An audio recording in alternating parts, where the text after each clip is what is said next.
छोटी छोटी लड़कियां जो ये लव अफेयर वाले होते हैं ना, रिलेशनशिप, एक ऐसी लड़की का मेरे पास फोन आया था, आप बिलीव नहीं करोगे, she was literally crying on phone कि वो उस लड़के को वापस पाना चाहती थी और वो लड़का उसके पास नहीं आना चाहता था। मैंने सारी घटना के बारे में बात करी। बाद में पता लगा जी कि उस लड़की ने मुझसे पहले किसी और तांत्रिक को फोन करा था। वो उसको जब मर्जी उठा के फोन कर देता था कि तुम वीडियो कॉल पे आओ, मुझे तुम्हारा ऑरा चेक करना है। एक लिमिट ऐसी आई, उस लड़की को ये बोला कि अगर तुझे उसे पाना है ना तो तुझे शमशान में जाके मेरे साथ निवस्त्र साधना करनी पड़ेगी।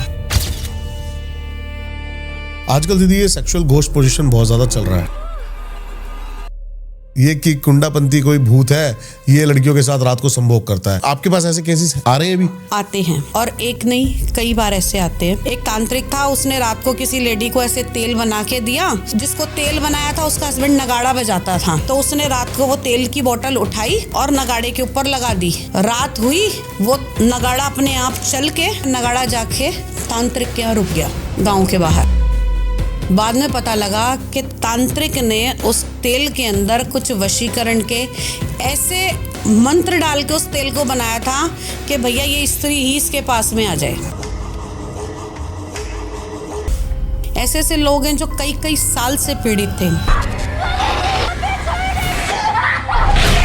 मेरे पास ना एक लेडी का फोन आया, वो रोंगटे खड़े करने वाला दिन था और वो लेडी इतनी परेशान थी और वो फोन पे पता है कैसे बात कर रही थी, मैम जी मुझे आपसे बात करनी है कि ना आप ना तो इस फोन पे दोबारा फोन करना और ना कोई मैसेज करना। मैंने कहा क्या हुआ? कहते हैं मैं 2 साल से मेरे को एक जगह बंद कर रखा है इन्होंने, मेरे घर वालों ने बंद कर रखा है और इन्होंने कोई जिन्न सिद्ध कर रखा है। मेरा देवर, मेरा पति और मेरी सास ये खुद तो पैसे में खेल रहे हैं, लेकिन उस जिन्न की पूर्ति ये मेरे शरीर से करते हैं। क्या है प्रत्यंगिरा देवी, पूरा बताओ आप। शायद नाम प्रत्यंगिरा लिया इसलिए आप नहीं पहचाने, लेकिन ये प्रत्यंगिरा देवी माँ काली का कौशिकी रूप, जब वो बिल्कुल काले रूप में हो गई थी और उससे जो तमस अग्नि निकली वो भी प्रत्यंगिरा। अगर हम देखें तो रावण जिनकी पूजा करते थे, रावण की जो कुल देवी थी वो भी प्रत्यंगिरा देवी ही है। एक क्लाइंट का लव अफेयर, लेकिन उस रिश्ते के पीछे छुपा था तंत्र का एक डरावना सच। तांत्रिक ने जब मांग ली निवस्त्र साधना की मांग। एक और केस जहां एक औरत बन गई एक सेक्सुअल प्रेत आत्मा का माध्यम। प्रेत उसके शरीर में घुस गया और करने लगा अपनी भूख की इच्छाएं पूरी। एक तांत्रिक तेल जिसे कहना तो सिर्फ वशीकरण ऑयल था, लेकिन उसके असर से किसी की सोच, भावना और जिंदगी तक बदल जाती थी। और एक अनजानी कॉल, एक औरत जिसकी आवाज में कोई रूह चीख रही थी। सवाल यह था, क्या वो पॉजेस थी या किसी और को कंट्रोल कर रही थी? और जब बात आई प्रत्यंगिरा देवी की साधना पर, तो समझ जाओ ये कोई नॉर्मल बातें नहीं है, एक स्पिरिचुअल अवेकनिंग थी। लेकिन इन सब के बीच आज हमारे साथ है वसुधा गुरु माँ। ना तो ये कोई तांत्रिक है और ना ही किसी अंधविद्या की उपासक। इनके ऊपर स्वयं देवी की कृपा है और ये जो भी करती हैं सात्विक तरीके से करती हैं, हीलिंग के जरिए, एनर्जी के माध्यम से। और आज ये खोलने जा रही हैं उस क्लाइंट के केसेस के राज, जहां तंत्र, पोजीशन और सात्विक हीलिंग के एक दूसरे से कैसे मेल खाते हैं। तो स्वागत है आपका द रियल वन के एक और धमाकेदार हॉरर पॉडकास्ट में, जहां हम बात करते हैं भूत, तंत्र और परमात्मा का असली रूप। आज के एपिसोड एक हॉरर नहीं, ये एक स्पिरिचुअल अवेकनिंग भी है। और याद रखो, जब देवी स्वयं किसी के साथ हो तो अंधकार भी रोशनी मांगने लगता है। स्वागत है आपका दीदी फिर से एक और धमाकेदार पॉडकास्ट में। आज जो आपने टॉपिक्स दिए ना, ये टॉपिक्स मतलब मेरे लिए तो बिल्कुल नए हैं। प्रत्यंगिरा देवी जी, क्या है? प्रत्यंगिरा देवी क्या रूप है? तंत्र में मानी जाती है या फिर भक्ति में? पूरा बताओ आप। शायद नाम प्रत्यंगिरा लिया इसलिए आप नहीं पहचाने, लेकिन ये प्रत्यंगिरा देवी माँ काली का कौशिकी रूप। कौशिकी रूप मतलब कौशिकी, जब वो बिल्कुल काले रूप में हो गई थी और उससे जो तमस अग्नि निकली, जो उग्र अग्नि थी, वो भी प्रत्यंगिरा। मतलब सौम्य रूप नहीं है, ये उनका उग्र रूप है। नहीं है, ये उग्र रूप है। ठीक है। ये और अगर हम देखें तो रावण जिनकी पूजा करते थे, रावण की जो कुल देवी थी देवी निकुंबला, हाँ वो भी प्रत्यंगिरा देवी ही हैं। ठीक है। आदि शक्ति अपराजिता, वो भी प्रत्यंगिरा देवी हैं। लेकिन जब इन्होंने ये वाला स्वरूप लिया तब इनका नाम प्रत्यंगिरा पड़ा, क्योंकि कहा जाता है, ये हमारे ग्रंथों में भी लिखा है कि जब हिरण्यकश्यप को मारने के लिए भगवान ने नरसिंह रूप धरा था, जिसमें उनका मुख शेर का था और शरीर इंसान वाला था, तब वो बहुत ज़्यादा क्रोधित हो गए और उसकी रुधिर की अग्नि से भी उनका गुस्सा शांत नहीं हो रहा था और वो सृष्टि में चारों तरफ हाहाकार मचा रहे थे। तब विष्णु को रोकने वाली कौन सी शक्ति? तब स्वयं भगवान शिव ने शरव अवतार लिया। भगवान शिव ने चाहा कि मैं अपनी क्रोधाग्नि से इनकी क्रोधाग्नि को समाप्त करूंगा, क्योंकि कहते हैं ना कि एक व्यक्ति जोर से बोल रहा हो, दूसरा और तेज बोल के उसे शांत करने की कोशिश करता है। क्योंकि दोनों ही बड़ी शक्तियां थी तो हाहाकार मच गई और ये युद्ध समाप्त नहीं हो रहा था।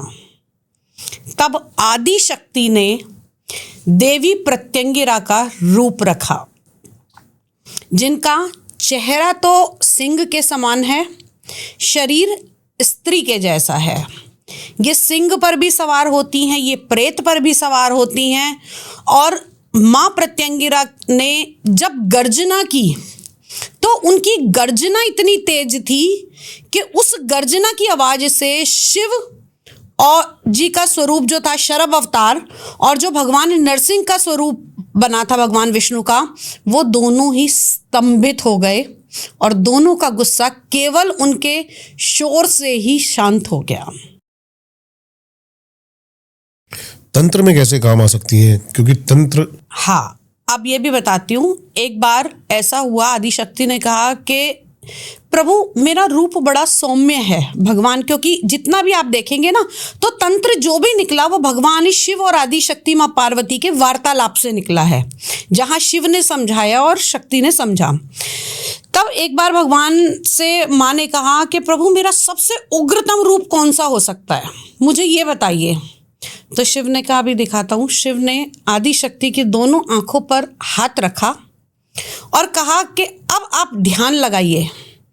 जब उनके ध्यान की अग्नि इतनी तेज हुई और इतनी तेज वो होने लगी तो उनके मस्तक से एक तीव्र और तमस अग्नि उत्पन्न हुई। जो ये तमस उग्र अग्नि थी, उग्र रूप था, वो देवी प्रत्यंगिरा का था। ठीक है। जैसे ही ये रूप उत्पन्न हुआ, चारों तरफ से सृष्टि में हाहाकार मच गया, क्योंकि ये उग्र बहुत था। तो भगवान शिव ने दोबारा से उनको शांत किया और उसी के अंदर समाहित हो गए। यही रूप देखने के लिए ऋषि प्रत्यंग्र और ऋषि अंगिरस ने कैलाश पर्वत पर गुफाओं में देवी की उपासना की और कहा कि देवी हम आपके उस उग्र स्वरूप को देखना चाहते हैं जो सबसे उग्र स्वरूप है। देवी उन दोनों की ही तपस्या से बहुत प्रसन्न हुई और देवी ने उनको दर्शन दिया। तब देवी ने आशीर्वाद स्वरूप कहा कि आप प्रत्यंगिर और आप अंगिरस ऋषि, आप दोनों ने मेरी पूजा की है, आज से मैं आपके नाम से जानी जाऊंगी। तब से देवी का एक नाम प्रत्यंगिरा भी पड़ा। ठीक है। तमस में इनका बहुत बड़ा स्वरूप है। ये देवी दुनिया की किसी भी चीज को मैं कह रही हूं कि अगर आप काले जादू से लेकर अगर आप किसी के स्वास्थ्य तक की बात करोगे तो सब कुछ कर सकती हैं। अभी हाल ही में आपने सिद्धि करी है ये? नहीं, ये मैंने काफ़ी पहले की, जब मैंने माई बगलामुखी की ही पूजा करी। तो माई बगलामुखी का एक रूप प्रत्यंगिरा के रूप में भी है, क्योंकि अगर हम देखें जो दशम महाविद्या आती हैं उनमें हम तारा, काली, धूमावती, इन देवियों को उग्र मानते हैं। ऐसा ही एक स्वरूप इन देवियों के उग्र स्वरूप से निकला, वो देवी प्रत्यंगिरा है। जब कोई शक्ति बिल्कुल ही काबू में नहीं आती है तब फिर लास्ट में मैं प्रत्यंगिरा देवी की आराधना करती हूँ और उनका सहारा लेती हूँ। मैंने दीदी है ना बहुत कम लोगों के मुंह से सुना था ये, एक दो बार कहीं ऐसी, लेकिन साधना और सिद्धि के बारे में नहीं सुना था मैंने। नहीं, माँ प्रत्यंगिरा कहा जाता है कि जो साधक इनकी पूजा करते हैं या पहली बात तो बड़ी आसान नहीं है इनकी स्थिति, क्योंकि रूप उग्र है। देखो माँ तो माँ है, किसी के लिए भी वो कैसी हो सकती है, लेकिन उसका जो स्वरूप है वो कोमल हृदय वाला नहीं संभाल सकता, चाहे कितना भी करुणामयी होगा, लेकिन एक प्रवृत्ति जो रहती है माँ की वो थोड़ी सी उग्र स्वरूप में रहती है। आप माँ मान के करेंगे तो वो आपका बच्चों की तरह पालन पोषण करती है, लेकिन हाँ, ये सबसे ज्यादा अनैतिक चीजों पर संयम रखती हैं, क्योंकि जब इन्होंने भगवान के शरव अवतार और नरसिंह अवतार को शांत किया था, तब उन्होंने ये भी हमें एक संदेश दिया कि सदैव गुस्सा जो होता है वो नकारात्मक होता है, चाहे वो श्री हरि विष्णु को आए। और ये देवी की एक ऐसी एनर्जी है जो किसी भी एनर्जी को इमीडिएटली शांत कर सकती है। मैं थोड़ा सा दीदी इस बात से वो नहीं रखता, क्योंकि है ना, मुझे ऐसा लगता है प्रभु ने जितनी चीजें बनाई ना, चाहे वो गुस्सा हो चाहे प्रेम हो, वो सब चीजें सही है, बस आप उसको कैसे कहाँ इस्तेमाल करते हो। हाँ दीपक जी, एक चीज बताती हूँ, भगवान ने नरसिंह रूप धरा था, उग्र रूप धरा था हिरण्यकश्यप को शांत करने के लिए, ठीक, हिरण्यकश्यप को खत्म करने के लिए, लेकिन उसके बाद तो उन्हें शांत होना था। हिरण्यकश्यप को खत्म करने के लिए लिया ही नहीं था वो, फिर किसके लिए लिया था? हिरण्यकश्यप था क्या? एक नकारात्मक शक्ति ही तो थी। आप बताइए कि क्या सोचते हो आपकी इस बारे में कि हरि आए और हरि ने हिरण्यकश्यप देखो, को, अगर मैं कहूं तो कण कण में श्री हरि विष्णु व्याप्त है। हरि ही हर रूप ले लेते हैं, हर के अंदर हरि है, हर वो महादेव में भी ही हरि है। तो अलग अलग स्वरूपों में केवल हमें समझाने के लिए कि नकारात्मकता का अंत कैसे होता है, जो हिरण्यकश्यप के रूप में आए थे वो भी श्री हरि विष्णु ही थे, क्योंकि ऊपर वाले की सब माया रची गई है। तब भगवान ब्रह्मा ने कहा कि ठीक है, आपके साथ ऐसा ही होगा।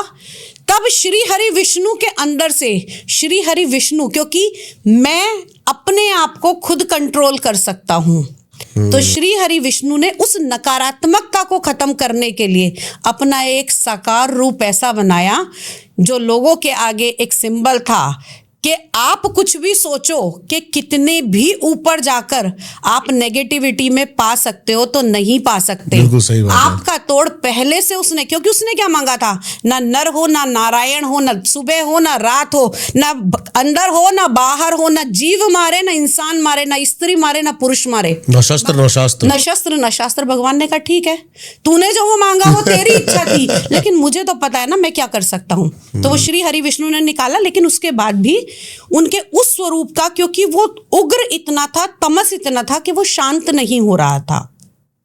फिर उसको शांत करने के लिए भगवान शिव आए, लेकिन आदि शक्ति को तो पता था ना, कहते हैं ना कि आदि शक्ति के आगे सब चीज बिल्कुल जीरो हो जाती है। तो आदि शक्ति ने शिव शक्ति और शक्ति शिव दोनों एक हैं। तब उन्होंने कहा कि नहीं, इस तरीके से तो सृष्टि का जो है वो अंत होगा या सृष्टि खराब हो जाएगी। तब आदि शक्ति ने अपने इस स्वरूप के द्वारा दोनों को शांत किया था, और यही स्वरूप ऐसा है जो किसी भी नेगेटिव एनर्जी, अब हम कहते हैं कि नेगेटिव एनर्जी है, भूत है, प्रेत है, तो ये सब क्या है? ये भी तो अंदर की जो हमारी इच्छाएं जब पूरी नहीं होती हैं, जब हम किसी और योनि में चले जाते हैं, जब हमारी नकारात्मक सोच से हम जाते हैं, या मरने के बाद भी मुक्ति नहीं मिल रही है लेकिन हम उस चीज को नहीं छोड़ पा रहे हैं, तो वो भूत प्रेत बन जाता है। फिर क्या करती है? फिर आदि शक्ति फिर एक स्वरूप में आती है और फिर खींचती है, चाहे वो महिषासुर हो, चाहे वो रक्तबीज हो, कोई भी हो, तो आदि शक्ति को तो पता है कि मैंने शक्ति के ऊपर कैसे संतुलन करना है। ऐसे ही प्रत्यंगिरा देवी का ऐसा कहा जाता था कि जब रावण प्रत्यंगिरा देवी के हवन करता था ना मां निकुंभला के, तो वो भूत प्रेतों की बलि दिया करता था। ओके। और उसके पास एक तलवार थी जिसका नाम था चंद्रहास तलवार। चंद्रहास तलवार। और वो तलवार सिर्फ चंद्रमा की कटीली हंसी से बनी थी। उसके द्वारा वो देवी निकुंभला को भूत प्रेतों की बलि देता था। यही कारण है कि आज अगर आप चेन्नई में, तमिलनाडु में कहीं भी जाके देखेंगे, वहां पर आपको मां प्रत्यंगिरा के मंदिर मिलेंगे, और वहां स्पेशली नकारात्मक शक्तियों के अंत के लिए देवी की पूजा की जाती है। किसी पे कैसा भी जादू हो, वो देवी प्रत्यंगिरा की पूजा से समाप्त होता है। अब प्रत्यंगिरा में भी दो रूप हैं, एक प्रत्यंगिरा और एक विपरीत प्रत्यंगिरा। विपरीत प्रत्यंगिरा में वो नष्ट नहीं करेगी, वो जैसे चीज आई जिसने भेजी वो उसी के पास वापस। ये रिवर्सल है कि आपके ऊपर किसी ने टूना टोटका करा, विपरीत प्रत्यंगिरा चलाई और चीज वापस। लेकिन विपरीत प्रत्यंगिरा भी वही चला सकता है जिसको पहले प्रत्यंगिरा का ज्ञान हो। और प्रत्यंगिरा की पूजा करने के लिए देवी की किसी भी उग्र शक्ति की आराधना पहले करनी पड़ती है। उसके बाद में आप अगला चरण देवी प्रत्यंगिरा का करते हो। चाहे आप माँ काली की करो, चाहे आप माँ बगलामुखी की करो। मैंने माँ बगलामुखी की माँ बगलामुखी की पूजा के बाद माँ प्रत्यंगिरा के पाठ करे। कुछ बात कर सकते हैं थोड़ा सा कि सिद्धियों के बारे में, कितनी मुश्किल है? हाँ, देवी प्रत्यंगिरा की सिद्धि अगर आपको करनी है तो सबसे पहली बात, आप अपने दिमाग में एक बात ठान लीजिएगा कि अगर कहीं भी सिद्धि करने के बाद भी आपने इस सिद्धि का गलत इस्तेमाल किया तो देवी सबसे पहले साधक को हानि पहुंचाएगी। अगर सिद्धि गलत हो जाती है या आप त्रुटि करते हो या आपकी करते करते मंशा गलत हो जाती है तो नाक और मुंह से खून भी निकाल देती है। तभी की तभी। क्योंकि प्रत्यंगिरा देवी इतने उग्र स्वभाव में है ना, इतने तेज में है, करुणामयी। जब आप भक्ति कर रहे हैं तो बहुत अच्छा है, लेकिन आप जब किसी चीज को नष्ट करोगे, अगर आप उस शक्ति को इस्तेमाल करना चाहते हो तो आप क्या करोगे? आप एक्टिवेट करोगे ना। कि जैसे हनुमान जी की हनुमान चालीसा में हम कहते हैं कि कौन सा संकट मोज गरीब को, ये भी कहते हैं कि जो तुमसे नहीं हम क्या कर रहे हैं? उनकी शक्तियों को जगा रहे हैं। ऐसे ही मां प्रत्यंगिरा की शक्ति का भी है कि जब हमें किसी भूत, प्रेत, पिशाच, यक्ष, गंधर्व, राक्षस, बेताल, कूष्मांड, ब्रह्म राक्षस किसी का भी अंत करना है तो देवी की शक्ति को जागृत करके एक क्षण भर लगता है और वो वहीं की वहीं खत्म कर देती है। क्या बात है! केवल मात्र एक क्षण। और मैंने ऐसा होते हुए देखा है। कोई एग्जांपल? मैं एक बार ना किसी की हीलिंग कर रही थी, तो माँ प्रत्यंगिरा के भी पाठ करती हूँ मैं। तो हीलिंग के दौरान मुझे वो नेगेटिव एनर्जी सामने दिखी। बाय चांस मैंने उनको वीडियो कॉल पे ले रखा था। वीडियो कॉल पे बात करते करते पहले तो वो इस तरीके से हिलने के बाद मैंने उनको पूछा कि भैया क्या हो रहा है? तो कहने लगे, फिर वो मुस्कुराने लगे बहुत तेज तेज। मैंने कहा क्या हुआ? तो कहते कि आंख बंद करी उन्होंने। मैंने कहा आप ना शांत हो जाओ और मेरे को आराम से बताओ क्या प्रॉब्लम है। उन्होंने मेरे को बोला कि मेरे को ना एक लेडी दिख रही है जिसके पूरा मुंह में खून लगा हुआ है। अभी बताऊंगी कि उनको हुआ क्या था। उसके पूरे मुंह में खून है और सिर्फ उसकी आंखें दिख रही हैं और पूरा मुंह से खून बहता हुआ दिख रहा है। ठीक है।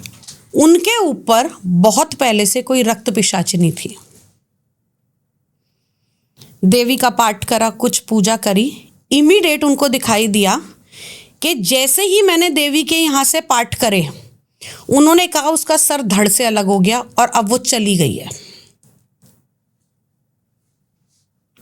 जो उनको विजन आ रहा था कि अब वो चली गई है। उसके बाद में ग्रेजुअली जो उनको प्रॉब्लम थी उसका ट्रीटमेंट हुआ। होता क्या था, उनकी बॉडी में हीमोग्लोबिन अपने आप कम हो रहा था और कम होते होते वो 4.5-5 पे आ गया था। अच्छा। जब उनकी ये हीलिंग का प्रोसेस शुरू करा था, 5 सिटिंग लगती हैं, तो तीसरी सिटिंग की बात है तब ये प्रोसीजर हुआ और उनको उसके बाद में वो नज़र नहीं आई। उसके बाद में डॉक्टर्स ने उनको बुलाया, उनका ट्रीटमेंट करा और सबसे बड़ी बात ये कि उनकी वाइफ को थायराइड था और वो बहुत परेशान हो रही थी। वो मुझसे कह रही थी, दीदी मेरा ब्लड तो ले नहीं सकता डॉक्टर, मुझे कभी भी लेने मना, मतलब मैं ब्लड डोनेट नहीं कर सकती, ऑफिस में भी मना कर दिया था। तो मैंने कहा कोई बात नहीं, अब आपके ना काम सारे सीधे होंगे, अब आप जाके कोशिश करना। वहाँ जाके पता लगा डॉक्टर ने उनको भी यस कर दिया कि आप ब्लड डोनेट कर सकती हैं। उन्होंने ब्लड डोनेट किया, उनके हस्बैंड को ब्लड चढ़ाया गया और धीरे धीरे धीरे धीरे करके वो रिकवर हो गए, जहां वो इस पोजीशन में थे कि शायद उनका बचना भी मुश्किल हो रहा था। और आज की डेट में माई का बहुत बहुत आशीर्वाद है कि उनके हस्बैंड अब ठीक हैं और वो थोड़ा थोड़ा वर्क फ्रॉम होम उन्होंने करना शुरू कर दिया है। और उनकी वाइफ जो पिछले 5 साल से घर में बैठी थी, उनकी भी अब जॉब लग गई है। और ये अभी का रीसेंट का केस है, जब मैं आपके पास आई थी पीछे, उसके बाद में। ठीक है। और बहुत खुशी मिलती है कि आदि शक्ति करने वाली है, मेरी कोई औकात नहीं है, सिर्फ मैं तो माई के मार्गदर्शन के द्वारा आगे चल पड़ती हूँ और वो करा देती है। दीदी, जैसा आपने बताया कि साधक अगर इसके साथ गलत काम करे तो उसके साथ गलत हो सकता है। हाँ। जैसे आपने बताया आंख में से, नाक में से, मुंह में से खून निकल सकता है। षट कर्मों में कैसे काम करती है? क्योंकि बहुत सारे लोग, मैंने सुना है ऐसा, और मैंने पढ़ा था थोड़ा पृथ्वी देवी के बारे में, कि वो इसको लेकर षट कर्म भी करते हैं। हाँ, अगर देखो षट कर्म ठीक के लिए किया जा रहा है, किसी की गृहस्थी बचाने के लिए, ओके, तो ही लेकिन किसी का मारण करना, मारण करने में देवी का मतलब ये नहीं है कि किसी को, व्यक्ति को मार देती है। यहाँ मारण क्रिया ऐसे इस्तेमाल होती है कि आपकी नकारात्मक सोच को मारेगी और साथ ही साथ विपरीत प्रत्यंगिरा उसको खत्म ही कर देगी, पलट ही देगी। अगर आप नेगेटिव किसी के बारे में सोच रहे हो, आपकी सोच को ही पलट देगी वो उस व्यक्ति के लिए। ये बेसिकली एनर्जी बेस्ड काम है, क्योंकि ये शक्ति का उग्र रूप है और शक्ति को ही कंट्रोल करना है इसमें। तो देवी इसमें मारण, मोहन, वशीकरण, सम्मोहन सब करा जाता है। क्योंकि यहाँ पर देवी की अगर हम बोलें तो देवी की यहाँ पर 16 चीजें एक साथ चलती हैं। इन्हें द्राविणी, जम्बिणी, स्तंभनी, मोहिनी, शोभिनी, रौद्री, संतापिनी, देवी के अनेक रूप से इनको यहाँ पर बोला गया है। और ये आप तो केवल षट कर्मों की बात कर रहे हैं, ये 16 कर्म एक साथ चलाती हैं। एक अकेली देवी 16 चीजें एक साथ चलाती हैं। जैसे अगर हम बात करें कि माँ पंचाकुली की साधना में 27 शक्तियां एक साथ चलती हैं, लेकिन माँ प्रत्यंगिरा देवी की 16 शक्तियां एक साथ चलती हैं। क्या बात है। 64 कृत्याएं इनके यहाँ नृत्य करती हैं। ये प्रेत के ऊपर सवार रहती हैं। इन्हें प्रेत रूढ़ा भी कहा जाता है, पंच प्रेत वासिनी भी कहा जाता है, कि जहां पर देवी बैठती है उसके नीचे प्रेत का आसन लगा लेती है। प्रेत कौन बनेगा? जिसके अंदर तमस रह गया, योनि में भटक रहा, मुक्ति नहीं हो पाएगा, योनि में वही रहेगा ना। हाँ। तो ये तो उसको भी कंट्रोल करते हैं, ठाक चल, मेरे आगे कोई कुछ नहीं। क्या बात है। जैसे कि आपके पास सिद्धि है पृथ्वी देवी की? नहीं, साधना है। आप किसी और की सिद्धि साधना भी इससे कंट्रोल कर सकते हो? देखो, अगर कोई कुछ नेगेटिव के लिए किसी के लिए कर रहा है तो उसको विपरीत प्रत्यंगिरा द्वारा वापस भी भेजा जा सकता है। और ये देवी के कुछ विशेष ऐसे मंत्र होते हैं। हाँ, मैं वही पूछना चाह रहा हूं। कुछ ऐसे गोपनीय मंत्र हैं जिनका प्रयोग करके केवल आप, अगर हम बात करें एस्ट्रल लेवल पर, उन चीजों को वहीं की वहीं खत्म भी कर सकते हैं। कुछ मंत्र नहीं उसका रीजन एक है हाँ जी। कि कोई भी ना आज की डेट में सही चीज को नहीं पकड़ता। अगर एटम बॉम्ब गलत व्यक्ति के हाथ में लग जाएगा ना, तो वो आतंकवाद फैला देगा, और अगर सही व्यक्ति के हाथ में होगा तो वो सदैव सुरक्षा रखेगा। सही कह रहे। चलो मोहन और उच्चाटन की बात करते हैं थोड़ी सी। एक तो होता है जैसे कि प्रेम संबंध खराब हो गए हो तो वशीकरण करा जाता है मिलाने के लिए, लेकिन क्या सच में प्रेम को भी तोड़ा जा सकता है? हाँ, कर सकते हैं लोग ऐसे। कैसे? व्यक्ति की मति को ही विपरीत कर दिया जाता है, और ऐसा एक बार नहीं, सैकड़ों बार ऐसा देखा गया है। अच्छा। कि 2 लोग अच्छे से चल रहे हैं, ना केवल एक हस्बैंड वाइफ, भाई भाई के अंदर, माँ बेटे के अंदर, प्रेम जिनके अंदर भी है ना, या जिनके अंदर बोलचाल भी है, उसको भी ऐसा कर देते हैं कि सामने वाला दूसरे की शक्ल देखने के लिए भी तैयार नहीं होता है। ऐसा भी देखा गया है। बहुत सारे लोग ऐसा करते हैं कि ठीक है पति पत्नी में, और अक्सर ना ये वो लोग करते हैं जो गलत काम करते हैं ना, कि हाँ ठीक है पैसे के लिए करना है। मेरे पास भी देखो, झूठ नहीं बोलूंगी, बहुत सारे ऐसे लोग आते हैं जो कहते हैं कि आप ये काम कर दो, क्योंकि मेरी अंतरात्मा गवाही नहीं देती। और दूसरी चीज, मैंने देवी से शपथ ली हुई है कि कभी किसी का गलत नहीं करूंगी। लेकिन एक सिचुएशन हाइपोथेटिकली ऐसी आ जाए कि जैसे कि आप को कुछ गलत करना पड़ जाए, नहीं करती। किसी का घर बचाना है, तब कुछ किसी की जिंदगी बचानी है। देखो, एक बात समझो, मैं केवल वो मंशा डालूंगी कि शक्ति इसको बचाना है। अब वो कैसे काम करती है वो उसके ऊपर कैसे है। काम करेगी वो तो उसके ऊपर है। ठीक है। मेरी जो कमान है, मैं तो केवल रथ चलाने वाली हूं, पीछे से हाँकने वाली तो वो है। तो मैं तो कह देती हूँ डायरेक्शन दे दो, मैं गूगल मैप की तरह काम कर रही हूँ, डायरेक्शन दे दो मैं तो चला दूंगी। ठीक है। साफ सीधी सी बात, नेटवर्किंग उसकी है। और ये काम, और आपको ये बताऊं कि कभी भी हमें जो लग रहा है ना कि गलत हो रहा है, वो विधाता ने पहले डिसाइड कर रखा सही, है। मैंने गीता में भी यही सीखा है, गलत सही ये तो सब विधाता के ही। देखो, एक छोटी सी बात तुलसीदास जी ने लिखी कि तुलसी भरोसे राम के, निर्भय होकर सो, होनी तो होकर रहे फिर अनहोनी क्या हो। कि जो आज यहाँ पर अनहोनी दिख रही है, इस होनी को पहले विधाता ने लिख दिया था। ठीक है, अब आप कहेंगे कि जब पहले से डिसाइड है तो हम ये सब क्यों कर रहे हैं। वो पहले से डिसाइड था कि आपके कर्म का फल ये है, राइट। आज आप अपने कर्मों को बढ़ा दो, ऑटोमेटिकली वो पीछे हो जाएगा, क्योंकि ये जो हम भोग रहे हैं वो पिछला बैंक बैलेंस है। आज जो हमें करना है उससे हम नया लिखेंगे। आपने देखा है ना कि सरकार भी कहती है आपका भाई व्यवहार, 32 साल की सजा थी, व्यवहार बहुत अच्छा हुआ, 16 साल में बरी कर दिया। क्यों? तू लिखा के लाया था, तूने बुरा कर्म करा जिसकी सजा तुझे 32 साल मिली, लेकिन तूने आज अच्छा कर्म करा, इसको काट के 16 साल कर दिया। क्या बात है। तो आज के कर्म ये निर्धारित करेंगे। मैं सब चीज में कहती हूं कि कर्म सबसे ऊपर है। अगर मैं किसी को बता रही हूं कि आप ये पूजा करो, आप ये हवन करो, आप ये हीलिंग करो, आप खुद मंत्र का जाप करो, आप अच्छे कर्म करो, आप दान पुण्य करो, तो ये किस लिए हैं? आपके आज के कर्म बदलने के लिए है। और इससे बहुत सारी प्रॉब्लम्स भी सॉल्व हो जाती हैं। बहुत होती हैं। आप एक बात बताइए ना कि अगर ये सब ठीक नहीं होना होता तो प्रभु ने ज्योतिष विद्या का, तंत्र विद्या का और आयुर्विद्या का ज्ञान दिया ही क्यों होता? क्योंकि ऊपर वाला सदैव एक मौका देता है कि ये तेरी अलार्मिंग सिचुएशन है, तुझे ये व्यक्ति मिलेगा, अगर तू जाग जाता है तो ठीक है, नहीं जागता तो फिर भुगत। इसीलिए मानव को बुद्धि दी थी ना, और किसी जीव के पास बुद्धि इतनी नहीं होती है। सही बात है। जैसे आप डायरेक्ट, एक डॉग को हम सबसे ज्यादा बोलते हैं कि जो डॉग होता है वो सबसे ज्यादा लॉयल होता है। हाँ जी। लेकिन डॉग को भी ट्रेंड किया जाता है, वो तब लॉयल होता है। ठीक है, लेकिन इंसान के अंदर वो बुद्धि दी ऊपर वाले ने कि तू अपना लिखा खुद लिखेगा, और स्वार्थ सबसे पहले डाला। स्वार्थ सबसे पहले डाला। एक बच्चे ने गर्भ से जन्म लिया, सबसे पहले माँ के स्तन से दूध पिया, जिस स्तन से दूध पिया दूसरे स्तन के ऊपर हाथ रख लिया। क्यों रखा? कि ये मेरा है, कहीं कोई ले ना जाए। तो मेरा तेरा तो उसने डाल के भेजा था, आप कितना उसको देख पाते हो वो आपके ऊपर है। उसके लिए आपको कर्म भोग दे दिया। सबसे कॉमन जो तंत्र है षटकर्मों में, वो भी कौन सा चल रहा है मारण मोहन उच्चाटन में? आपके पास बहुत सारे केसेस आते हैं, और मकसद क्या है, तांत्रिकों का पर्पस क्या है, लोगों का पर्पस क्या है, मैं डिटेल में बताओ आप ये बात।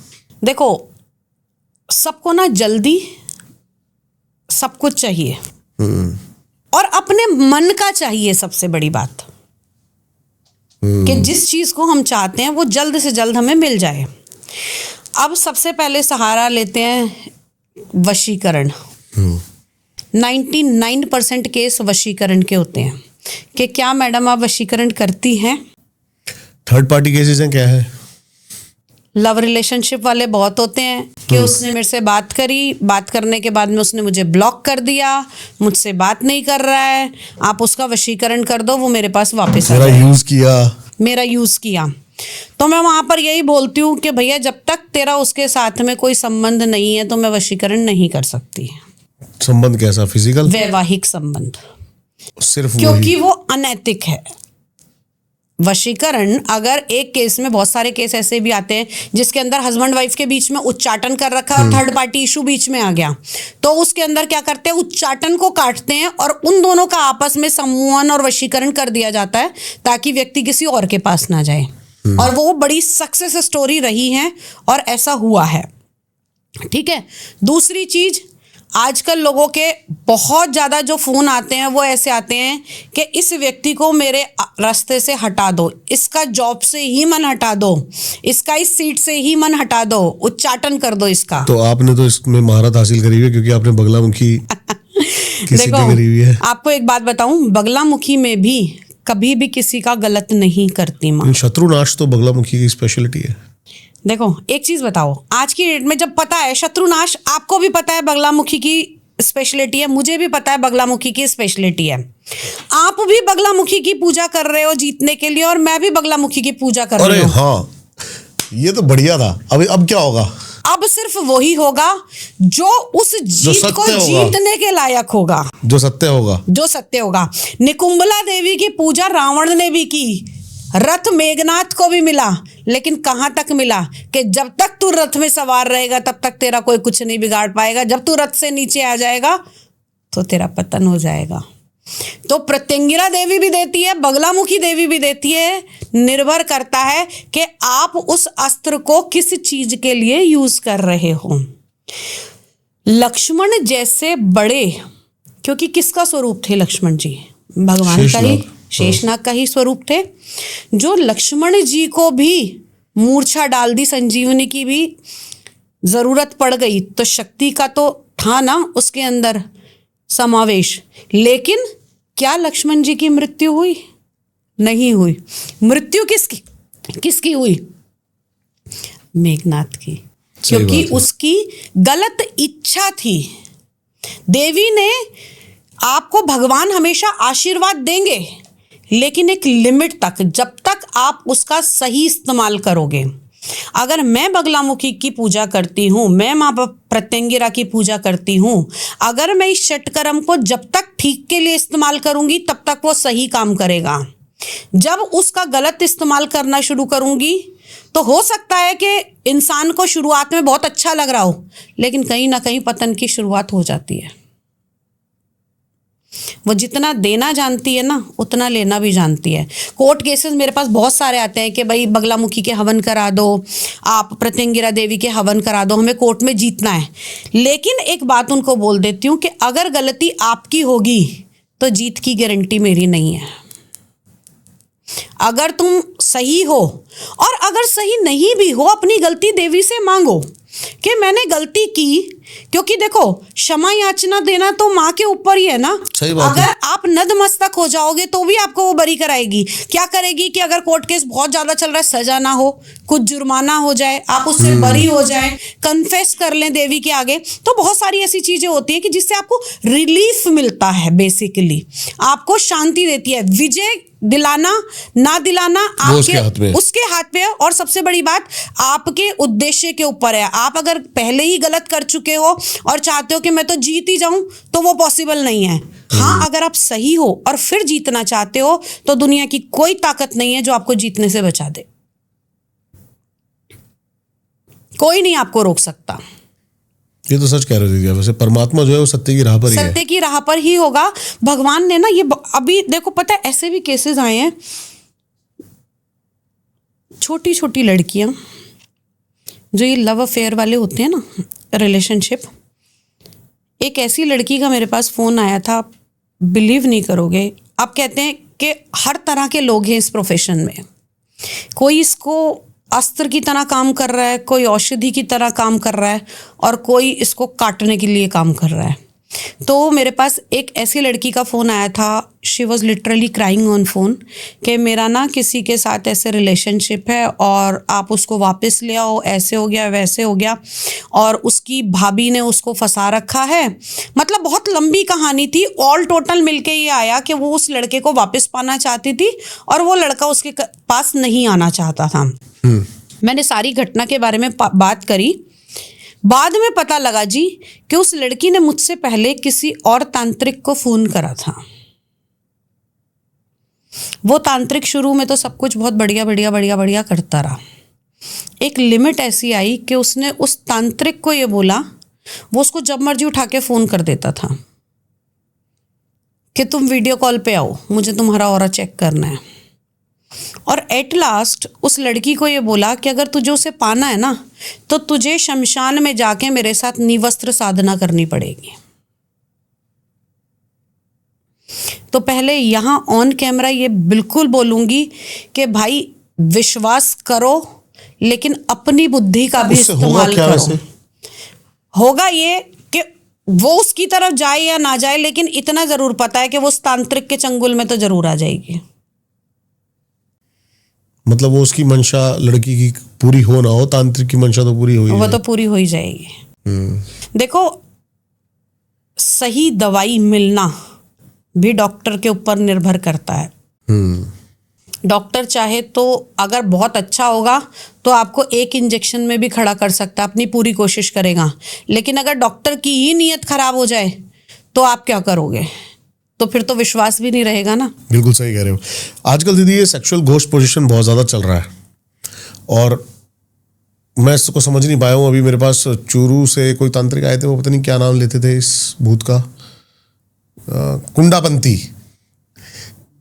ये कि कुंडापंती कोई भूत है, ये लड़कियों के साथ रात को संभोग करता है। देखो एक्चुअली है क्या, और आपके पास ऐसे केसेस आ रहे हैं अभी? आते हैं, और एक नहीं कई बार ऐसे आते हैं। एक्चुअली क्या होता है, जो चीज़ें अतृप्त होती हैं, जो आत्माएं बहुत खराब हैं, ऐसी चीज़ों को पाने की इच्छा रखते थे और वो चले गए, लेकिन उनकी काम इच्छा पूरी नहीं हुई, तो उसी को कुंडापंती कहते हैं या ये कुंडापंती खुद से बनाया हुआ कुछ है?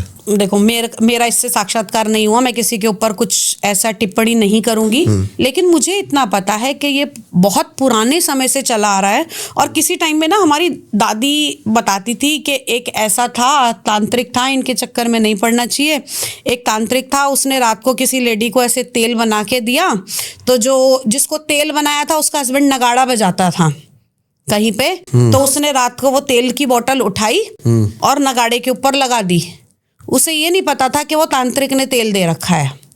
रात हुई, वो नगाड़ा अपने आप नगाड़ा चलने लगा, अपने आप ही घूमता घूमता घूमता घूमता। अब वो परेशान कि ये हो क्या रहा है, नगाड़ा जाके तांत्रिक के यहाँ रुक गया, गांव के बाहर। ओके। अब वो कहने लगा ये क्या भला। बाद में पता लगा कि तांत्रिक ने उस तेल के अंदर कुछ वशीकरण के ऐसे मंत्र डाल के उस तेल को बनाया था कि भैया ये स्त्री ही इसके पास में आ जाए। और तांत्रिक जब किसी के ऊपर से कोई नेगेटिव एनर्जी उतारते हैं ना, तो बहुत से तो ऐसे होते हैं जो उनका मोक्ष करा देते हैं, और बहुत से ऐसे होते हैं जो उनको बांध के रख लेते हैं। हाँ जी। तो कई बार ऐसा होता है कि वो बांधी हुई शक्तियों से ही कार्य कराते हैं। मेरा काम ऐसा नहीं है, मैं किसी भी चीज़ में ऐसा नहीं करती। और देखिए, मैं किसी भी विद्या को गलत नहीं बोल रही हूँ। देखो, मैं किसी के ऊपर भी ना यहाँ पर टिप्पणी नहीं करूँगी, आक्षेप नहीं करूँगी, लेकिन अगर नेगेटिव है तो पॉजिटिव बहुत है, तभी सृष्टि टिकी हुई है। सच बात है। ठीक है, तो लोग अच्छा भी कर रहे हैं और बुरा भी कर रहे हैं। तो जो पॉजिटिव वाले हैं वो तो लोगों के कष्ट काट रहे हैं, लोगों को आराम दे रहे हैं, लेकिन जो नेगेटिव वाले हैं, ऐसे भी देखें कि आज आपको आराम हुआ, थोड़े टाइम के बाद में फिर आप उस चीज़ से परेशान हो गए, फिर आप फ़ोन घुमा रहे हो और फिर आपका फ़ोन नहीं उठ रहा है। तो बहुत सारी चीज़ें ऐसी देखने को मिली। एक दो का फ़ोन भी आया मेरे पास कि भाई शुरू में तो सब कुछ ठीक चला और बहुत अच्छा हुआ, लेकिन साल 2 साल के बाद फिर परिस्थिति वैसी हो गई, वही चीज़ें दिखने लगी, वही चीज़। तो अगर आप किसी चीज़ को करा रहे हो तो सीधा बोलो। मेरा एक ही काम होता है, मैं पहले पाठ करती हूँ, सब कुछ करती हूँ, फिर भस्मीभूत करवाती हूँ उन चीज़ों को, मोक्ष दिलवाती हूँ। कहाँ? हवन के द्वारा। क्योंकि हवन की अग्नि ऐसी होती है कि किसी भी चीज़ को समाप्त कर सकती है। किसी चीज को अगर भस्म करना है, शून्य बनाना है, तो उसको हवन में किया जाता है। मैं जैसे जानना चाहता हूँ उसके अंदर जो आप वो डालते हो, आहुतियाँ, सामग्रियाँ, क्योंकि मैंने सुना है कि ये बहुत अरेंज करने में इनको बहुत ही। देखो, अगर मैं एक बात बताऊं ना, तो इसके अंदर जो सामग्री अगर सही मायने में डाली जाती है तो कुछ विषैली भी होती हैं, और आकर्षण के लिए किसी किसी में तो कई बार ऐसी चीजें भी डलती हैं जिनका मिलना ही बहुत मुश्किल है। जैसे कस्तूरी, जो कि बैन है, नहीं मिलती है, लेकिन उसकी जगह हम कुछ सुगंधित ऐसे इत्रों का इस्तेमाल करते हैं जो कहीं ना कहीं वही चीज का असर देती हैं, लेकिन उनको तैयार किया जाता है अलग अलग जड़ी बूटियों को मिलाकर। घी, सब जानते हैं कि घी डाला जाता है, लेकिन उसके साथ में कई बार रक्त चंदन भी डाला जाता है उसको तमस बनाने के लिए। चंदन की लकड़ी का भी प्रयोग करा जाता है, जो हम माथे पर लगाते हैं ना चंदन, उसका चूरा बनाया जाता है प्रॉपर लकड़ी का, और उसको भी सम्मोहन के लिए इस्तेमाल किया जाता है। जनरली मैं पूछना चाहता हूँ, बहुत ज़्यादा कॉस्टली होते हैं? हाँ, हवन बहुत ज़्यादा कॉस्टली तो नहीं होते, लेकिन हाँ ये है कि सिचुएशन पे डिपेंड करता है। सिचुएशन पे डिपेंड करता है। अब देखिए, अगर मैं ये बात करूं कि 1.25 लाख जप का हवन कराना है, तो पहले 1.25 लाख जाप होंगे। 1.25 लाख के जप का दशांश 11,000, मतलब 11,000 का जो कम से कम हवन आहुतियाँ डलेंगी। अब 11,000 हवन आहुतियाँ डलने के लिए उतनी ही सामग्री चाहिए होगी और उतना ही समय चाहिए होगा। अब किसी किसी के 36 लाख मंत्र भी होते हैं, जहां पर बहुत ज़्यादा अगर परेशानी हो जाती है, जहां पर ये लग रहा है कि व्यक्ति के ऊपर बिल्कुल ही मारण क्रिया लगा दी है और अब इसका बचना नामुमकिन है, तो वहां पर वो भी किया जाता है। क्योंकि आप एक बात देखिए ना, अगर हम कहें कि मृत्युंजय के हवन भी कराए जाते हैं, तो उसका एक चरण 1.25 लाख का होता है ना, व्यक्ति को आराम आराम मिलता जाता है, तो फिर हम आगे उसके चरण बढ़ा सकते हैं। तो ये निर्भर करेगा कि कैसी सिचुएशन है, कितनी ज़रूरत है। अगर एक व्यक्ति बीमार है, अगर 500 mg डोलो से उसका काम चलता है तो 500 देंगे, उसको अगर नहीं असर आ रहा तो 625 पे भी डालेंगे, और दिन में 3 बार भी डालेंगे, और कई बार SOS भी देनी पड़ जाती है।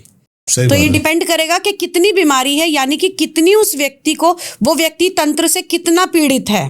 क्योंकि जितनी सामने वाले ने फोर्स के साथ उसके ऊपर तंत्र किया है ना, तो हमें उसका रिवर्ट भी उस फोर्स से ही देना चाहिए। अगर सामने लड़ने के लिए ट्रक आ रहा है तो हमें भी टैंक भेजना पड़ेगा है? तो टैंक भेजना पड़ेगा ना। तो आपको उतने माला, उतने जाप, उतनी हवन की आहुतियां, वो सब करना पड़ेगा। अगर आप ये कहो कि नहीं ठीक है, सामने वाले ने मुझे बहुत ज्यादा परेशान कर रखा है और ये चीज हो ही नहीं सकती, तो उसके लिए छोटे में काम नहीं बनेगा। फिर वो उसको उसी तरीके से, और कई बार ऐसा होता है कि मुझे खुद भी विश्वास नहीं होता, सामने वाले की परिस्थिति इतनी धक्के खा के आ चुकी होती है, इतनी पीड़ित होके आ चुकी होती है, वो माँ की शरण पाकर ही यहाँ तक पहुंचा होता है और पहली बार में काम हो जाता है। क्यों? क्योंकि जितने धक्के खा के वो वहां पहुंचा ना, वो उतनी देवी की उपासना कर चुका है, तभी वो यहाँ तक पहुंचा है। ऐसे ऐसे लोग हैं जो कई कई साल से पीड़ित थे। मेरे पास ना एक लेडी का फोन आया, और वो लेडी इतनी परेशान थी, और वो फ़ोन पे पता है कैसे बात कर रही थी, मैम जी मुझे आपसे बात करनी है। मैंने कहा बोलो। कि ना आप ना तो इस फ़ोन पे दोबारा फ़ोन करना और ना कोई मैसेज करना। मैंने कहा क्या हुआ? कहते हैं मैं 2 साल से, मेरे को एक जगह बंद कर रखा है इन्होंने, और मेरे घर वालों ने बंद कर रखा है, और इन्होंने कोई जिन्न सिद्ध कर रखा है। मेरा देवर, मेरा पति और मेरी सास, ये खुद तो पैसे में खेल रहे हैं, लेकिन उस जिंद की पूर्ति ये मेरे शरीर से करते हैं। ओह। वो रोंगटे खड़े करने वाला दिन था। लेकिन आज तक जिसका अफसोस है वो ये कि मैंने दोबारा उस फ़ोन पे फ़ोन करने की कोशिश करी, ना तो वो नंबर दोबारा लगा और ना मैं उससे कांटेक्ट कर पाई। लेकिन इतना पता लग गया कि इंसान इस हद तक गिर सकता है।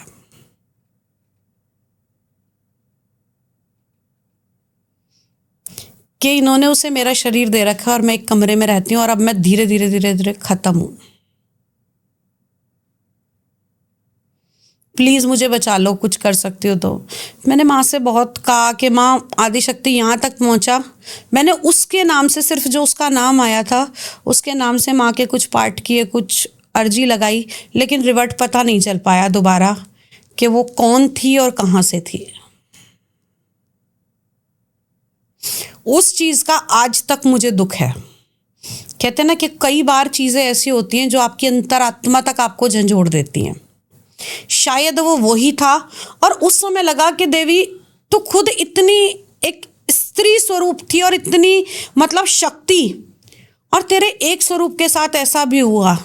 मैंने सिर्फ इतना कहा था कि वो तेरा विशाल स्वरूप है जिसके अंदर तू सब कुछ खत्म कर सकती है, और ये जो फोन आया था ये कमजोर स्वरूप है, इसको शक्ति दे दे, किसी तरह इसे ठीक कर दे।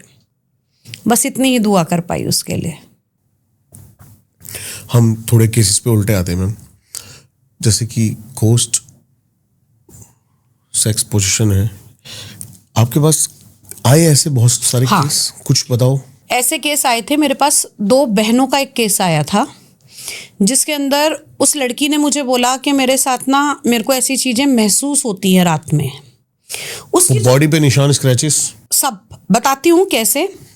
मतलब उस लड़की की जो बड़ी वाली सिस्टर थी वो करीब 36-37 साल की हो गई थी, उसकी शादी नहीं होती थी और उसके साथ ये चीजें होती थी। तो पहले उसको ये लगा कि शायद ये मेरा वहम है या मेरी जैसे एज हो गई है तो मुझे ये एहसास होता है। कई बार होता है साइकोलॉजिकल, देखिए हर किसी के साथ हो सकता है, लेकिन जब थोड़े दिन बाद ना उसने वही सारी चीजें ना, जो कहते हैं ना आप अगर किसी चीज से निकल रहे हो तो आप दूसरे में महसूस कर सकते हो उस चीज को। जब उसने देखा कि छोटी बहन के साथ भी ना ऐसी ही वो चुप चुप रहने लगी और उसकी बॉडी में भी वो कभी ऐसे छुपाती कभी कुछ ऐसे करती, वो बहुत डरी डरी थी छोटी वाली। तो उसने अपनी सिस्टर से पूछा कि कुछ है क्या बात जो तू पूछना चाहती है या मुझे बताना चाहती है, कोई ऐसी बात है?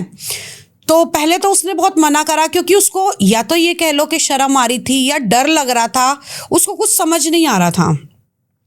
उसने जब बहुत देर बाद पूछा ना तो वो लड़की रोने लगी। उसने बोला कि दीदी मेरे साथ ना ऐसा होता है कि जब मैं रात को सोती हूँ ना तो मुझे ऐसा लगता है कि कोई मेरी छाती पे बैठ रहा है, कोई मेरे साथ कुछ गलत कर रहा है। कभी मुझे अपनी बॉडी पे छूने का पता लगता है, मैं लेटी हूँ तो मुझे ऐसा लगता है मेरे पास में कोई लेटा है। अब बड़ी वाली के रोंगटे खड़े हो गए कि ये सारी चीजें तो मेरे साथ भी हो रही थी, एक ही था जो दोनों को यूज कर रहा था, एक ही शक्ति थी। उस लड़की ने बताया कि इवन उसके साथ वो क्रियाएं होती हैं और शरीर सुबह महसूस करता है कि रात में बहुत रेस्टलेस रही है, जो भी एक्टिविटी उसके बॉडी के साथ हुई। और सेम चीज दूसरी वाली लड़की ने भी एडमिट की कि मेरे साथ भी ऐसा ही हो रहा है। तब उनका फोन मेरे पास आया था कि ऐसे ऐसे चीजें हैं। तो पहले बड़ी वाली के ऊपर क्रिया की, हटाया, वहां से उसको ठीक करा, उसका काटन किया, उसके कवच लगाए, हवन किया, बड़ी वाली की शादी हो गई। फिर छोटी वाली ओके हुई, उसका थोड़ा सा गैप दिया। फिर छोटी वाली, क्योंकि उस टाइम पे ना वो खेल रहा था, कभी इधर कभी इधर, कभी इधर कभी इधर। हाँ, तो वो एक्चुअली सबसे ज्यादा ना ये एनर्जीज क्या करती हैं, अगर कोई हटा रहा है या कोई कुछ कर रहा है ना तो उसको कंफ्यूजन क्रिएट करती हैं। क्यों? क्योंकि एनर्जी आपकी डाइवर्ट हो जाए। कहते हैं ना ध्यान हटा दो तो चीज वो निकल जाएगी। तो वो बहुत डाइवर्ट कर रही थी। फिर घेरा लगाया, माँ के मंत्रों से बंधन करा, चीजें करी, बड़ी वाली की शादी हो गई, छोटी वाली भी ठीक है लेकिन वो भी स्टडी कर रही है।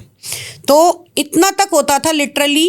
कई बार वो ऐसा हुआ जब मुझसे बात करती थी ना, उसकी बॉडी से उसके कपड़े भी फट जाते थे बात करते करते वो मुझे बताती थी। And she start like shivering, माँ मेरे साथ अब ऐसे हो रहा है, अब ये ऐसे कर रहा है, अब देखो मुझसे आपसे बात नहीं कर। वो बात करती, मतलब वो बोलती मुझसे थी लेकिन उसके ना बात करने के शब्द बदल जाते थे, जैसे कहते हैं ना फंबलिंग होने लगती है, वो होने लग जाती थी जब वो मुझसे बात करती थी। तो फिर प्रॉपर अभी ओके है, वो रिमूव हुआ, हवन के साथ में जो भी चीज़ें थी वो समाप्त की गई। और ये हुआ भी ऐसा था कि वो लड़कियां कहीं घूमने गई थी, वहाँ पर कुछ उन्होंने, मतलब जैसे कहते हैं ना कि कुछ नहीं भी किया तब भी गले हमारे आ पड़ी चीज़। तो वो जैसे कहते हैं ना बाहर घूमने गए, वीरान जगह थी, वो लड़कियां चली गई। और क्योंकि आजकल के बच्चे ये चीज़ें नहीं मानते हैं, लेकिन ऐसा कहीं गलत नहीं है कि हमारी दादी नानी मना करती थी कि भाई अगर आप पीरियड्स में हो रहे हो, आपका शरीर शिथिल है, आपका ऑरा वीक है, आप मत जाओ। या वो वीरान, बातें सही थी सारी वैसे। हाँ बिल्कुल सही होती हैं। वीरान जगहों पर नहीं जाना चाहिए, क्योंकि अगर आप एक घर का हिस्सा भी खाली छोड़ दोगे और डेड छोड़ दोगे तो थोड़े टाइम बाद ना वहां भी जाले लगने शुरू हो जाते हैं, वहां डस्ट होनी शुरू हो जाती है। क्यों शुरू हो जाती है? क्योंकि वहां पर नकारात्मकता इकट्ठी हो रही है। तो ऐसे ही किसी भी चीज को देखो, सारी योनियां यही व्याप्त हैं। अगर ये ऑरा बहुत इस जगह का अच्छा होगा तो पॉजिटिविटी मिलेगी, अगर ऑरा नकारात्मक होगा तो कहते हैं ना कि अच्छा अच्छे को खींचता है और बुरा बुरे को खींचता है। तो वो चीजें इकट्ठे होने लगती हैं, और जहां उनकी अभिलाषा पूरी होने की, जिस चीज से वो अतृप्त हैं, अगर उनको सामने वो चीज मिल जाती है तो वो उसके साथ हो जाती है। माँ प्रत्यंगिरा देवी इस चीज में प्रॉपर उग्र है। बिल्कुल उग्र हैं, क्षण नहीं लगाती, धड़ से अलग कर देती हैं एनर्जी को, क्षण मात्र नहीं लगाती हैं। प्रेत में तो सबसे बेस्ट है इनका, किसी पे किसी प्रकार का प्रेत हो, माँ प्रत्यंगिरा। जिन लोगों की सिद्धि भी खराब हो जाती है ना, हाँ जी, और उनकी सिद्धि उनको खाने लगती है, ये उसको भी ठीक कर देती है, रिवर्ट कर देती है। हीलिंग मास्टर्स थे, हीलिंग मास्टर्स। वो हीलिंग करते रहे, नेगेटिविटी अपने ऊपर ही हावी होने लग गई उनके। उनको अपने ऊपर से नेगेटिविटी हटानी नहीं आई। फिर क्या हीलिंग मास्टर थे? वो हीलिंग मास्टर क्या करते थे कि किसी के ऊपर कुछ है, चल भाई मैं ठीक कर दूंगा, तेरे ऊपर कुछ है, चल भाई मैं ठीक कर दूंगा। अब उन्होंने क्या करा, वो दूसरों का तो हटाते गए, लेकिन एक चीज होती है ना कि अपना प्योरिफिकेशन करना, अपने मंत्र जाप को इतना बढ़ा देना, वो नहीं कर पाए। क्योंकि आपके पास अगर कुछ नहीं है तो आप बांटोगे कहाँ से? आपको खुद भी तो करना पड़ेगा। आज की डेट में अगर कोई तांत्रिक है तो उसको पहले अपने लिए उन साधनाओं को भी पूरा करना पड़ेगा, तब आप किसी को करोगे। तो वो करते जा रहे थे और एक टाइम में ऐसा आया कि उनकी अपनी ही शक्तियां इतनी नेगेटिव हो गई थी, क्योंकि उनको पॉजिटिव जो उनको मिलना चाहिए था, ध्यान मिलना चाहिए था, मेडिटेशन मिलना चाहिए था। क्योंकि बेसिकली है क्या, ये एक एनर्जी है सिर्फ। अगर आप पॉजिटिव वे में करोगे तो आपको पॉजिटिव मिलेगी, अगर आप नेगेटिव के लिए करोगे तो आपको नेगेटिव मिलेगी। जब मैंने एनर्जी का, शक्ति का आवाहन किया, अगर मैंने देवी की योगिनी का आवाहन किया, किस लिए? रक्षा के लिए, तो वो आके रक्षा करेगी, अभय प्रदान करेगी, आपकी सिक्योरिटी देगी। जब मैं यहीं पर उसका मिसयूज करने के लिए इस्तेमाल करूंगी या उसको बांध के रखने की कोशिश करूंगी, एक बंधी हुई चीज क्या होती है, वो जब तक बंधी है तब तक आपकी सुनेगी, जैसे ही वो खुलेगी सबसे पहले आपका गला पकड़ेगी। तो होता यही है कि जो लोग उनका यूज करते हैं ना तांत्रिक, जब वो उनके ऊपर हावी हो जाती हैं चीजें, फिर उनको देवी ऐसे खींच लेती है। आपने क्या बात कही, एक बार ना बहुत बढ़िया बात याद आ गई मेरे को। आपने जैसे कहा कि कई मैंने तांत्रिक खुद ऐसे देखे हैं जो कहते हैं कि हम मालिक हैं, इनके जो भूत है, प्रेत है, इनके मालिक हैं हम। मालिक तो एक ही है, शांब सदाशिव। नहीं, मैं बताता हूँ। एक बार क्या हुआ, एक बार एक बुद्ध जा रहे थे, तो बुद्ध के अनुयायियों ने बोला कि देखो, बुद्ध ने कहा कि ये देखो सामने क्या दिख रहा है तुम्हें? तो कहते हैं जी एक गाय जा रही है और उसका मालिक उसके साथ उसको लेके जा रहा है। तो कहते ये तुम्हें मालिक लग रहा है? तो बुद्ध के अनुयायी कहते हाँ, उसने गाय को रस्सी से बांध रखा है, वो गुलाम है और मालिक लेके जा रहा है। तो बुद्ध गए और उस आदमी के हाथ से वो रस्सी ली और छोड़ दी, और अब गाय भाग पड़ी, और अब पीछे नहीं जाएगा। अब उसको पीछे जो अब मैंने रास्ता बदल दिया, हाँ, कि अब वो मालिक है और ये जब गुलाम। तक एनर्जी आपके कंट्रोल में है तब तक ही आपकी है। जब आपके कंट्रोल से बाहर गई तो सबसे पहला शिकार आप ही हो।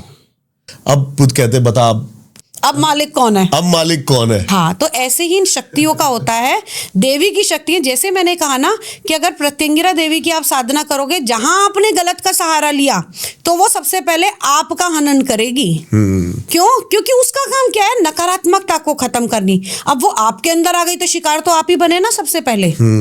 बेसिकली काम कहाँ हो रहा है, गलत के ऊपर। सही कह रहे हो। तो गलत अगर आप हो तो आप भोगोगे, और सामने वाला है तो सामने वाला भोगेगा। तो सामने वाले को पहले अवगत करा दिया जाता है कि भैया अगर तू सही है तो ठीक है, अगर तूने गलती करी भी है तो तू क्षमा याचना मांग ले और कह दे कि देवी कुछ ऐसा हो कि मैं अब इस चीज को मानने के लिए तैयार हूं, जो आप कहोगी मैं उसको भोगूंगा, लेकिन मुझे अभय प्रदान कर दो। तो जब किसी के चरणों में लेट जाओगे तो वो कुचलेगा तो नहीं, कम से कम एक बार उठा के गले तो लगा ही लेगा। तो मैं तो इतना ही कहती हूँ कि या तो किसी के हो जाओ या किसी को अपना बना लो। तो हमारे अंदर वो ताकत तो है नहीं कि हम देवी के हो जाएं, देवी को अपना बनाएं। हम तो कहते हैं हम तो तेरे हो गए।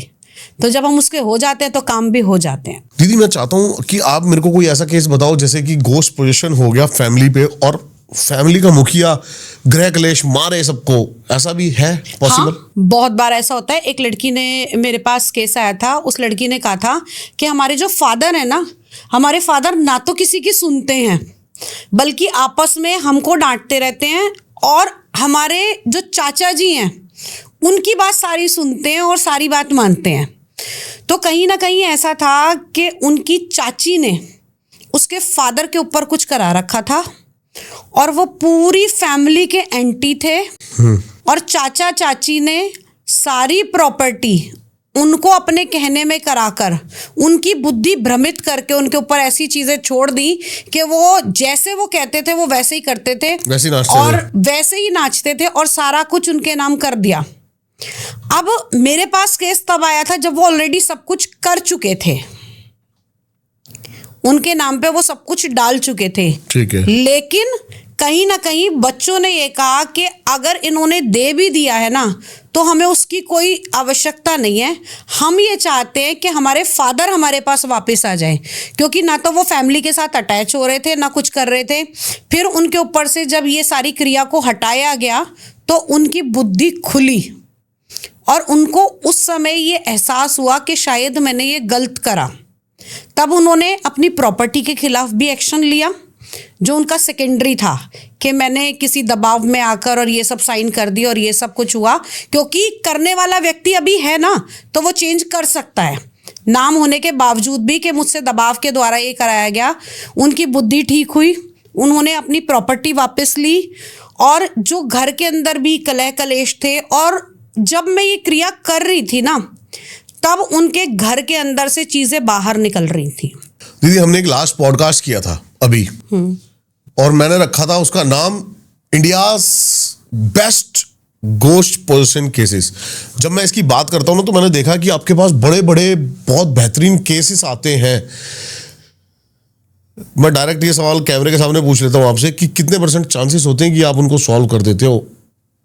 बिल्कुल 99%, क्योंककि 1% इसलिए छोड़ते हैं कि अगर सब कुछ हम अपने हाथ में ले लेंगे तो ऊपर वाले कहेगा जा तू ही कर ले।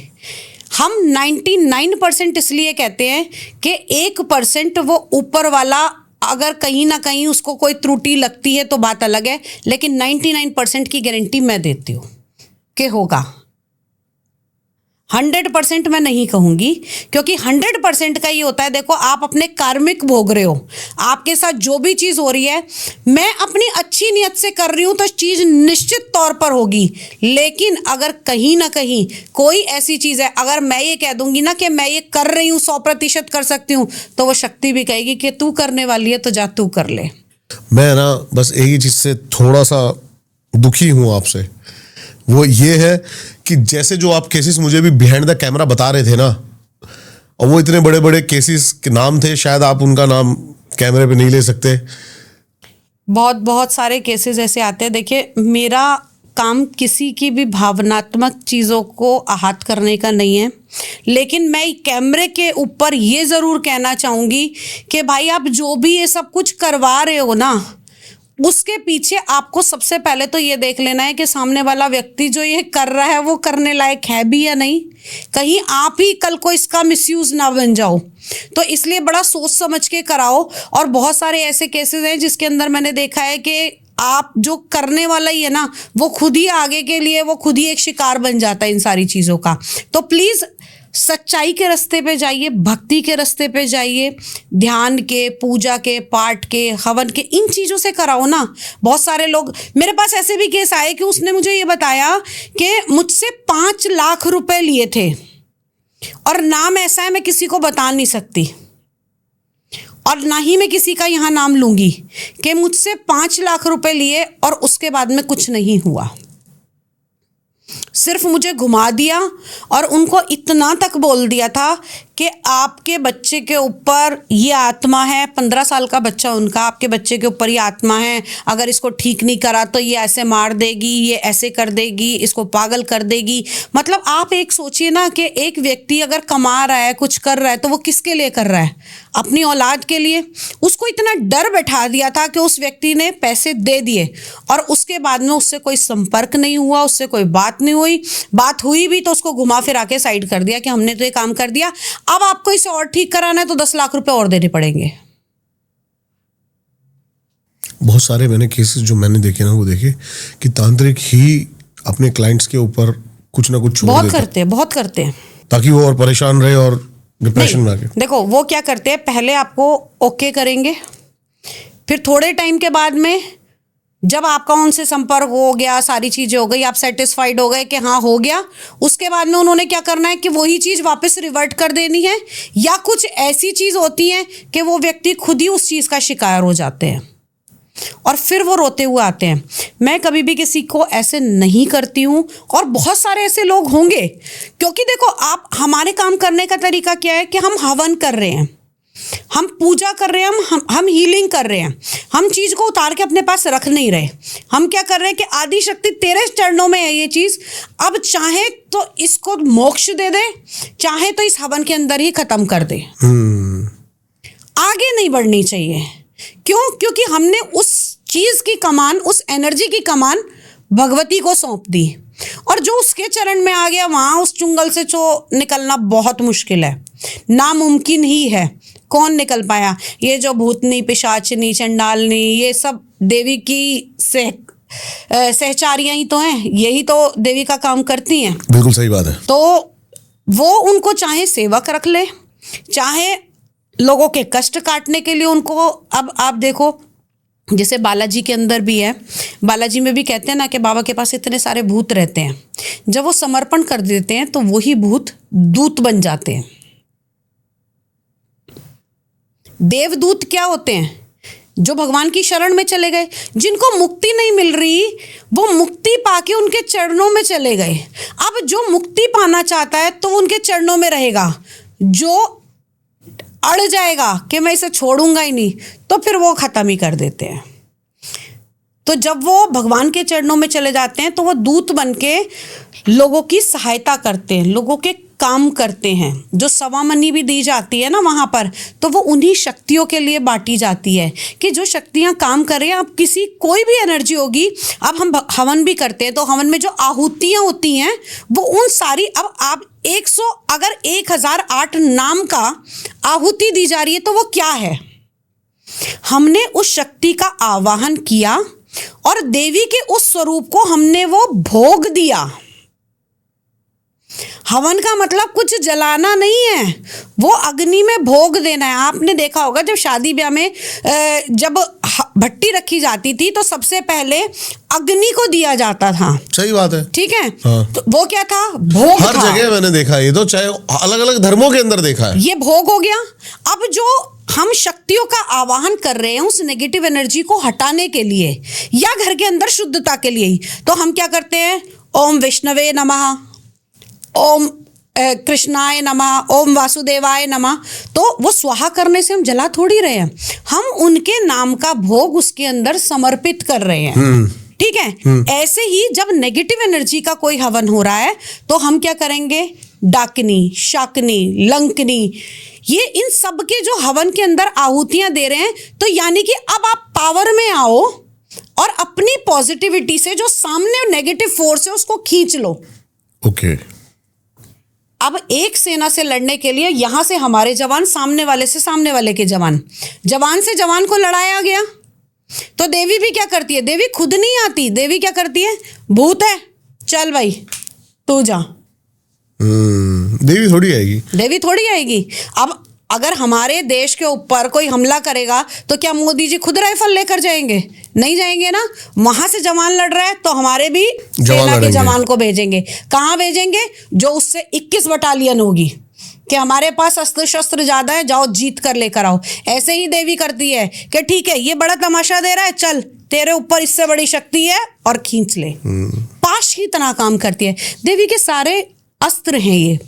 माँ की जो शक्तियां हैं वो अस्त्र हैं, वो अस्त्र के रूप में काम करते हैं। कब कौन सी शक्ति से क्या चीज खींचनी है ये देवी के ऊपर है। 64 कृत्याएं, 64 योगिनियां, देवी के भैरव, देवी के बेताल, ये सब क्या है?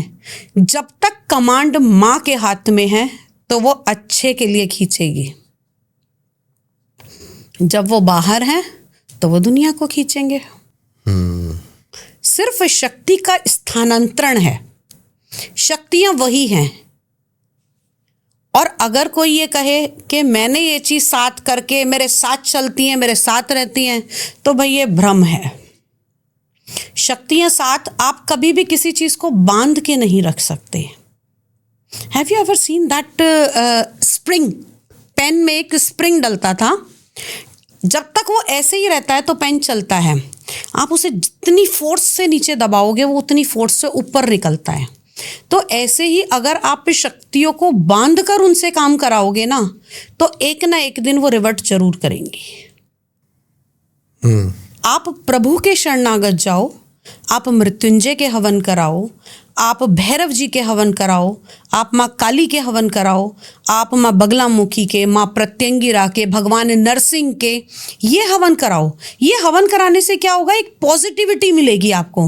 ना कि ये कि बहुत से लोग मुझे कहते हैं कि भाई हम आ गए थे, उन्होंने हमसे बलि भी ली, उन्होंने हमसे भेंट भी ली, ये भी लिया, वो भी लिया। I don't believe in this. ठीक है, सबका अपना अपना मत होगा, लेकिन मैं तो ये सोचती हूँ कि हाँ, अगर हमें कुछ औषधियाँ, कुछ सामान, कुछ हवन, और सबसे बड़ी बात यह है कि जब भी कोई पूजा की जाती है या किसी के ऊपर से कुछ भी हटाया जाता है, चाहे वो प्रक्रिया हीलिंग की है, चाहे वो पूजा की है, चाहे वो जाप की है, उसमें मंशा अगर आप नेक नियत से कर रहे हो तो काम हो जाएगा। और अगर आप यही सोचोगे कि नहीं ये चीज़ मैं बंदे को फंसा लूँगा और फिर आगे इसको और लिंगर ऑन करूँगा, तो वो नहीं होगी। थोड़े टाइम के लिए टल सकती है लेकिन वो पूर्णतः नहीं होती। मैंने ऐसे ऐसे घर देखे हैं जो आलीशान करोड़ों रुपए के घर बने हुए हैं, लेकिन घर के अंदर सुकून नहीं है, वहाँ नेगेटिव एनर्जीज का वास है। घर के अंदर अगर 3 बेटे रह रहे हैं तो तीनों अलग अलग दिशाओं में आपस में ही लड़ रहे हैं, और मकान ऐसा बना दिया कि इसके आगे कोई मेंशन भी फेल है। सही कह रहे हो आपकी बात। क्यों? क्योंकि वहाँ पर एनर्जीज का फ्लो बहुत खराब है। वहां पर नकारात्मक शक्तियों ने अपना घर करा। ऐसी नकारात्मक शक्तियां जो वास्तु के जरिए, लोग कहते थे मैंने पूरा वास्तु करा लिया, कुछ नहीं हुआ। आपने वास्तु कराया लेकिन वहां पर जो नेगेटिव एनर्जीज थी मैं दीदी तंत्र से इतना समझाऊं कि वास्तु एस्ट्रोलॉजी कुछ नहीं, गलत। ये तभी असर करेंगे जब आपकी कुंडली में वो योग। अब आप एक बात बताओ, एक ही घर के अंदर बहुत समय से कोई व्यक्ति रह रहा है, दादा परदादा वहीं रहे, लेकिन आने वाला बच्चा बड़ा परेशान होता है। क्यों होता है? कि उसकी ग्रह दशा ऐसी चली, उस घर के अंदर जिस जोन में कमी थी वो ऊपर उभर कर आ गई, प्लस वो कर्म ऐसे करता जा रहा है, तो उस नेगेटिव पार्ट से, नेगेटिव वास्तु के पार्ट को एनर्जी मिल गई और वो और ज्यादा नेगेटिव हो गया। तो सारी चीजें वाइस वर्सा काम करती हैं। अगर वास्तु नहीं होता तो भगवान शिव को जो असुर था, जिसे वास्तु पुरुष का नाम दिया गया था, उसको उल्टा डाल के क्यों वास्तु की रचना करते? तो हर चीज का महत्व है। पुरातन समय से ही अगर देखा जाए तो तुलसी घर के सेंटर में लगाई जाती थी, और क्या बोलते हैं, घर का डॉग बाहर बांधा जाता था। आज तुलसी घर के बाहर है और डॉग घर के अंदर है। ठीक है। प्लस आज आप देखोगे डॉग बाइट की इतनी न्यूज है, यहां तक कि हमारी सरकार को भी इसके खिलाफ एक्शन लेना पड़ा। क्यों? राहु सबसे ज्यादा एक्टिव है आज की डेट में, तो कहीं ना कहीं और एक्टिव कैसे है? हम लोग ने करा ना कलयुग के अंदर क्या चल रहा है? नेगेटिविटी, नकारात्मक सोच, नाइट लाइफ, ये सब कौन देता है? राहु। और राहु को किससे हम शांत कराते हैं? डॉग्स को फीड करा के, ये करा के, वो करा के। तो वो क्या हो रखा है, और चीजें बढ़ रही हैं। तो अपनी सोच को बदलो। अगर सब चीजों को ठीक करना, अपने ग्रहों को ठीक करना है, तो अपने कर्म पे और अपने सोच पर ध्यान देना होगा। आदि शक्ति की पूजा परम है, इससे राहु केतु सब शांत होते हैं, लेकिन करने वाला चाहिए। बिल्कुल सही बात है। किसी के पास समय नहीं है। अब लोग कहते हैं कि हम बैठ के जाप नहीं कर सकते 1 घंटे का, तो कोई तन से करेगा, कोई मन से करेगा और कोई धन से करेगा। जो नहीं कर सकता वो आगे ब्राह्मणों से कराते हैं, क्योंकि भगवान ने सबका कर्म उसके लिए निर्धारित किया है कि तेरी रोजी रोटी इससे चलेगी। तो वो ब्राह्मण के द्वारा भी करा सकते हैं, वो और कोई प्रक्रिया ऐसी करा के किसी अनुष्ठान को भी करवा सकते हैं। तो ये हर व्यक्ति के ऊपर है। बाकी भूत पिशाच ये सारी चीजें देवी के खिलौने हैं। ये तो मेरे को पता लग गया इस पॉडकास्ट में, और बहुत ही मजा आया दीदी आपसे बात करके। धन्यवाद कि आप आए। और मतलब मेरे को बड़ा अच्छा लगता है, कुछ ही ऐसे साधक और वो है जिनसे मैं बात करके बहुत लाइट फील करता हूँ। दीपक भैया, पता है क्या है, मांस किसी भी चीज का खतरनाक हो जाता है। तंत्र तंत्र तंत्र तंत्र, तो जो वास्तव में तंत्र है वो तो है ही है, लेकिन तंत्र के नाम पे गड़बड़ भी बहुत हो गई है। सही बात है। और जब भी कोई चीज बहुत ज्यादा फैल जाती है ना, तो सही और गलत का निर्णय लेना बड़ा मुश्किल हो जाता है। बिल्कुल सही कह रहे हो आप। और मरता कौन है? जो व्यक्ति उससे सफर कर रहा है। तो ठीक है, आप समझिए, अगर आपको ठीक लगता है तो आप खुद निर्णय लीजिए। भगवान ने आपको बुद्धि दी है और उसके अनुसार चलिए। और सबसे बड़ी बात, किसी भी चीज के लिए आपका कर्म प्रधान है और आपकी नियत प्रधान है। बिल्कुल सही बात है। मेरा तो स्टेटस भी यही है, समर्पण। ऊपर वाले के आगे आप समर्पण करो। आपको कोई ना कोई ऐसा रास्ता, देखिए भगवान कभी भी खुद नहीं आएगा, लेकिन कोई ना कोई एक ऐसा मीडियम भेजेगा आपके पास। सही दवा सही समय पर किस्मत वालों को मिलती है। बहुत पुरानी कहावत है कि भागवान के माल पर और कर्महीन के जान पर विपदा आती है। अगर आपको सही समय में सही रास्ता, सही मेडिसिन मिल जाती है, तो समझ लेना आपके कर्म अच्छे हैं। तो अच्छे कर्म करो, सही रास्ता जरूर मिल जाएगा। क्या बात है, बहुत ही सुंदर दीदी। धन्यवाद आपका एक बार फिर से आने के लिए। आई होप ये पॉडकास्ट जितना प्यारा हमने बनाया है उतना ही प्यारा आपको भी लगा हो। और जाते जाते बस एक छोटी सी चीज कहना चाहूंगा, मैंने शुरू करी है अपने में कहने में कि न कर जपूं न माला जपूं न मुख से कहूं मैं राम, राम मेरा मुझे जपे मैं तो करूं विश्राम। ये अपनी लाइफ के अंदर इंप्लीमेंट करते जाओ। और मिलता हूं आपसे किसी, दीदी की सारी डिटेल्स आपको मिल जाएंगी डिस्क्रिप्शन में, जाके जरूर इनसे कनेक्ट करो, फॉलो करो। यहां पर भी नंबर फ्लैश हो रहा होगा। इस पॉडकास्ट का बेस्ट पार्ट क्या था जरूर हमें कमेंट्स करके बताएं। अगला जो पॉडकास्ट है मेरा दीदी के साथ, ये तो काफी लंबा हो गया, तो मैं चाहता हूं कि वो हम पॉडकास्ट जो एक्सपर्टीज है दीदी की, दुर्गा जगदम्बा, आधा पॉडकास्ट में उस पर रखूंगा और आधा पॉडकास्ट रखेंगे दीदी की बेस्ट कोच पोजीशन के ऊपर। बेस्ट पार्ट क्या है जरूर कमेंट करके बताएं। जरूर दीदी से कनेक्ट करें। मिलता हूं आपसे नेक्स्ट पॉडकास्ट में। नमस्कार।